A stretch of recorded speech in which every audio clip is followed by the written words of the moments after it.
There is a silent, almost invisible phenomenon that occurs in the lives of countless men as they cross the threshold of 60. For decades, these men were the absolute constants in their worlds. They were the ones who answered every late-night phone call, the ones who drove across town to fix a broken dynamic, the ones who carried the financial strain of the household without making a sound, and the ones who absorbed the emotional chaos of everyone around them while remaining completely stoic. They were the dependable machinery of their families and friendship circles. Then, without a dramatic confrontation, without a screaming match, and without any grand, sweeping announcements, they simply vanish into the quiet. They stop reaching out. Their text messages become brief, their social calendars empty out, and they choose the company of a quiet room over the noise of a crowded dinner table. To the outside world, to their wives, their adult children, and their old friends, this behavioral shift looks sudden, alarming, and incredibly cold. It is often misdiagnosed as the onset of bitter old age depression or a stubborn withdrawal from life. But the underlying psychology behind why older men walk away from everyone is not born out of bitterness, and it is certainly not an impulsive act of emotional immaturity. It is in reality the final calculated destination of a psychological journey that began 40 years earlier. By the time a man reaches this stage of his life, his internal landscape has changed fundamentally. He has survived a lifetime of unappreciated sacrifices, structural disappointments, transactional relationships, and the exhaustion of performing a role that society demanded of him. Unlike younger men who are still fueled by the optimistic belief that every broken dynamic can be repaired with more effort, more patience, or another painful compromise, the older man has reached an unshakable evolutionary conclusion. He stops trying to fix what was designed to be broken. He stops negotiating for his value. He quietly and permanently walks away. If you are a mature man currently navigating this internal transition, or if you are a woman trying to understand why a husband, a father, or a brother has suddenly grown completely silent, we need to look beneath the surface. We need to examine the deep psychological truths that explain why an older man's disappearance is not a cry for help, but a profound and necessary act of self-preservation. To truly comprehend the weight of this decision, we must examine the silent structural collapse that precedes it, known as chronic emotional exhaustion. This is not the standard physical fatigue that can be cured with a good night's sleep or a vacation. It is a deep, existential bankruptcy of the spirit that accumulates after half a century of carrying weights that no one else ever acknowledged. From the moment a boy is raised, he is taught that his primary value on this earth is instrumental. He is conditioned to believe that he is a provider, a protector, a functional shield between the world and the people he loves. He is told, both implicitly and explicitly, that his own fears, tears, and emotional vulnerabilities are liabilities that must be buried. For 40 or 50 years, the man performs this duty flawlessly. When the mortgage is due, he finds a way. When a family member is in crisis, he stabilizes the room. When everyone else is allowed to have an emotional breakdown, he's required to be the unyielding anchor. But the psychological reality is that anchors rust. As a man enters his 60s, he looks back at the decades of his life and encounters a devastating realization.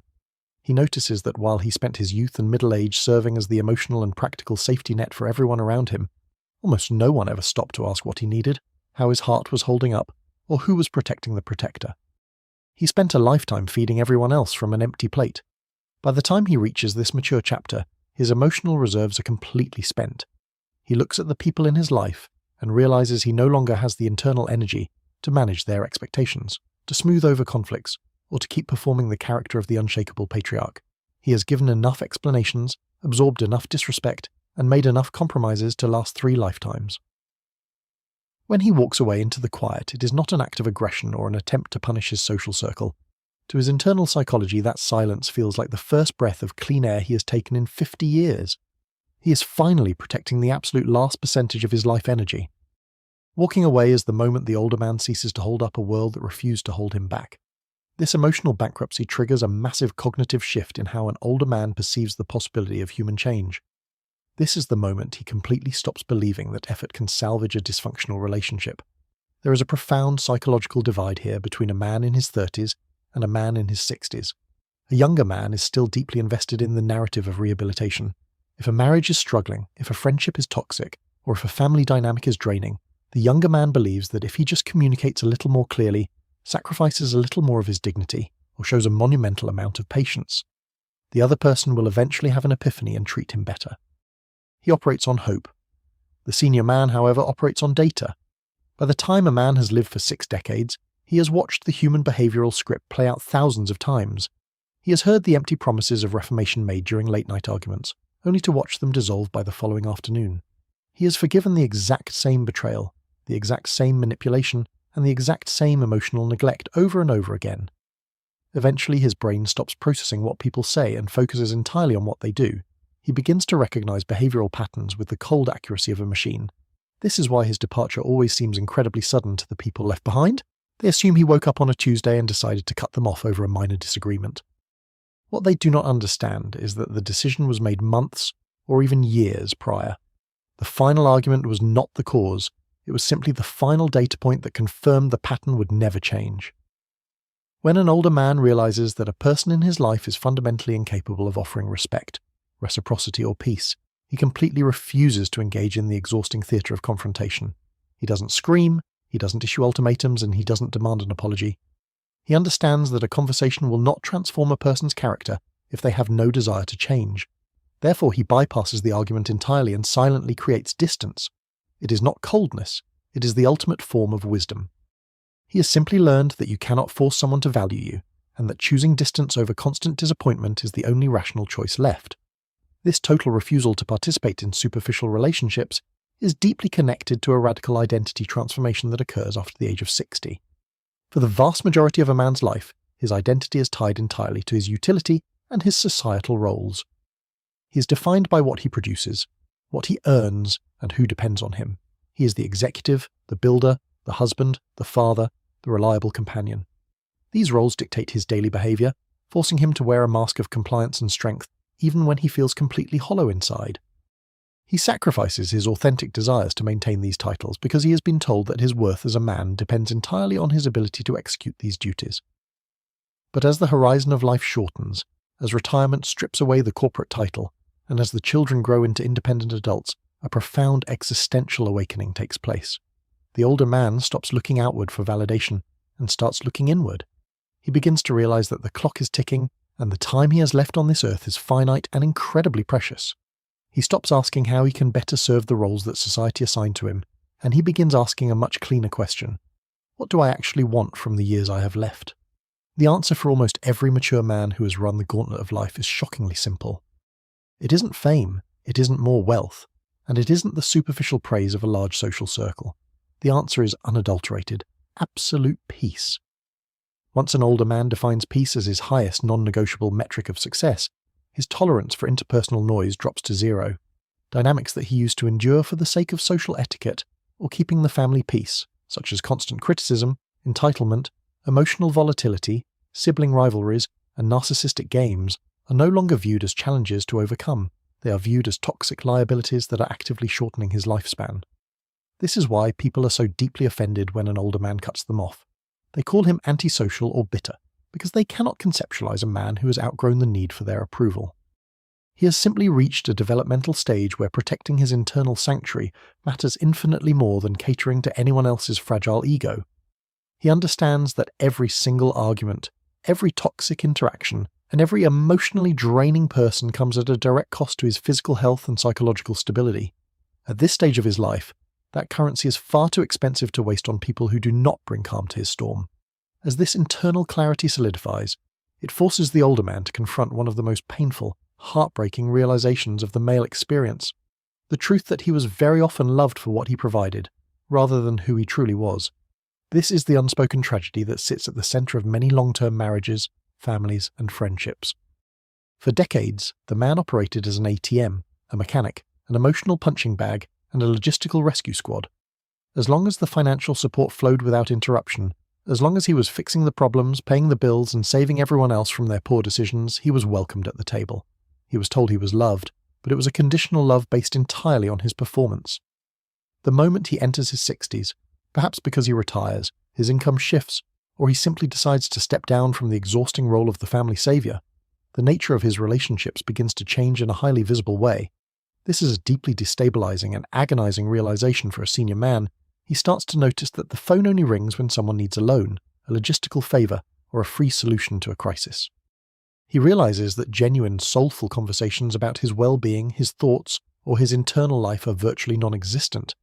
He sees that while his decades of labor are taken entirely for granted, the slightest boundary he attempts to set is met with immediate anger, guilt-tripping, and accusations of selfishness. At first, because the truth is too devastating to bear, he tries to rationalize it away. He tells himself that everyone is busy or that he's simply misinterpreting the dynamic. But an older man's eyes, seasoned by decades of observation, cannot be deceived for long.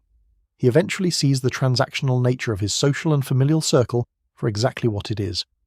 Unlike a younger man who might explode in anger, demand appreciation, or cry out for validation, the older man responds with a profound, terrifying silence. He knows that love and respect that must be begged for are entirely worthless. He does not make a scene, he does not demand a family meeting, and he does not write long explanatory letters. He quietly closes his ledger, withdraws his energy, packs up his presents, and steps out of the room. To the people who used him as a utility, his departure feels sudden and cruel because their supply of free labour has been cut off. But to the older man, walking away feels like the restoration of his soul. He simply refuses to spend his final, sunset years anchoring relationships where his humanity is invisible, and his only value is his usefulness. This awakening naturally brings about an absolute death of tolerance for any form of disrespect. This is an evolution that younger people, particularly those in their 20s and 30s, find almost impossible to understand. In the earlier chapters of a man's life, he will tolerate an immense amount of disrespect. He will allow himself to be talked down to by an employer, minimized by a spouse, ignored by his children, or taken for granted by his friends. He does this because he believes he has no choice. He is trapped by the practical necessity of maintaining his career, preserving his marriage, and keeping his family intact. He swallows his pride, suppresses his dignity, and tells himself that if he just exhibits enough patience and continues to work hard, people will eventually recognize his value and treat him with basic human decency. But by the time a man reaches 60, that illusion has been thoroughly shattered by reality. He has learned that disrespect is not a temporary phase or an accidental oversight. It is a permanent boundary violation that reflects how another person truly views his worth. He knows that if someone speaks to him with contempt, dismisses his wisdom, or treats his boundaries as suggestions today, they will do the exact same thing tomorrow. Older men stop viewing these moments as isolated incidents to be excused. They view them as definitive indicators of a person's character. Consequently, the senior man completely stops granting endless second, third, and fourth chances. He's not becoming mean, cynical, or unapproachable. He is simply developing an absolute reverence for his own human dignity. Society often assumes that older men isolate themselves because they are lonely or broken-hearted. But the reality is far more powerful. They walk away because they have reached a state of self-respect, where being completely alone is infinitely more honourable, peaceful, and comfortable than sitting at a table where their presence is tolerated rather than celebrated. Dignity becomes his ultimate North Star. A younger man will endure toxic behaviour because he is terrified of the void of being alone. An older man has lived long enough to discover that losing the company of toxic people is a minor inconvenience, but losing your self-respect is a fatal spiritual wound. Once he recognizes that a dynamic is devoid of fundamental respect, he does not waste an ounce of breath trying to educate the other person. He simply removes himself from their environment, understanding that his silence is the most powerful boundary he can ever establish. When an older man detaches from these superficial and disrespectful circles, he enters a beautifully liberated state that developmental psychology calls being emotionally selective. This is a natural, healthy maturation process that is frequently misinterpreted by outside observers as a descent into antisocial behaviour or misanthropy. People look at the senior man who prefers sitting on his porch, working on his hobbies, or walking through nature alone, and they assume he has developed a hatred for humanity. But the internal reality is one of profound discernment. When a man is young, his social strategy is based entirely on scale and quantity. He wants a massive network, a long list of acquaintances, and the validation of being included in every social gathering. He willingly tolerates dramatic friends, high-maintenance relatives, and one-sided alliances because he believes that a crowded life is a successful life. But as the wisdom of age sets in, he realizes that a large social circle is often just a breeding ground for unnecessary drama, gossip, and emotional exhaustion. He looks at the finite amount of time he has left on this planet and undergoes a massive prioritization shift. He stops measuring his social life by the number of people in it and starts measuring it strictly by the depth, honesty, and tranquility of his connections. He no longer has the patience or the desire to decode passive-aggressive comments, to navigate fragile egos, or to participate in relationships that feel like a full-time job of constant reassurance. He simply wants transparency, mutual respect, and absolute quiet. The senior man does not stop caring about human beings. He simply stops investing his valuable, irreplaceable life force into people who only treat him as an afterthought or an inconvenience. The individuals who are allowed to remain in an older man's life after 60 are very few, but they are extraordinary. They are the rare souls who bring absolute calm instead of chaos, unconditional respect instead of constant critique, and a gentle understanding that doesn't require endless words or explanations.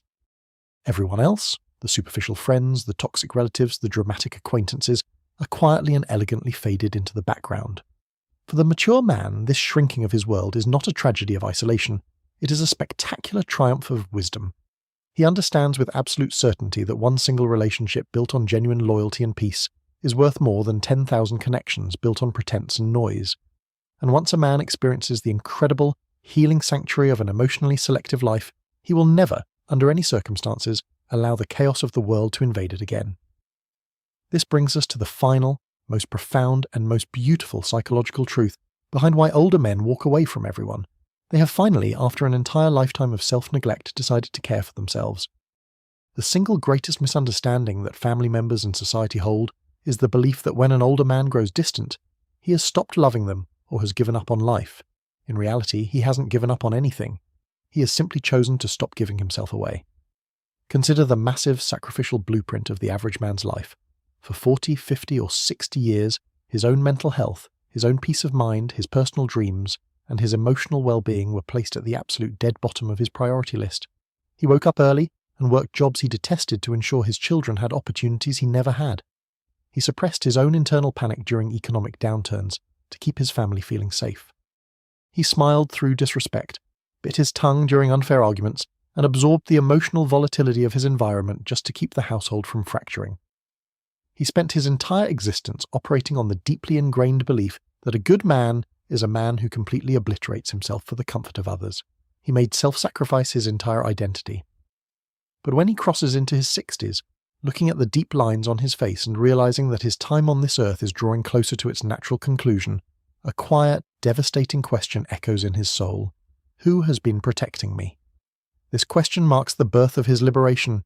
He looks back and sees the immense tragic toll that lifelong people-pleasing has taken on his spirit. He realizes that he has spent his entire youth constructing a world where everyone else's happiness, comfort and demands were treated as emergencies, while his own soul was left to starve in the dark. He finally understands that establishing firm boundaries, saying no to toxic expectations, and prioritizing his own mental and physical survival is not an act of selfishness. It is a holy act of necessity. This is why the senior man quietly steps away from the noise of his past social circles. He's not seeking revenge, he's not trying to cause a scene, and he's not acting out of malice. He is simply, with immense grace and quiet power, refusing to spend a single remaining day of his life serving a system that refuses to value his humanity. He remains completely open to love, open to connection, and open to family, but only if that connection is rooted in mutual respect, reciprocity, and peace. He has outgrown the need for popularity, he has outgrown the fear of missing out, and he has outgrown the desperate need for external approval. He has reached a golden era of existence where his internal peace is his absolute monarch, and he will gladly walk away from anyone and everyone who dares to threaten its reign. None of these departures are impulsive. They are the slow, silent accumulation of a lifetime of wisdom, culminating in the beautiful, unshakable realization that peace is the most valuable asset a man can ever possess, and he owes it to himself to protect it with his life. As we look at this profound psychological transformation, we must address a critical distinction that separates a healthy developmental transition from a harmful descent into despair, the profound difference between healthy solitude and unhealthy isolation.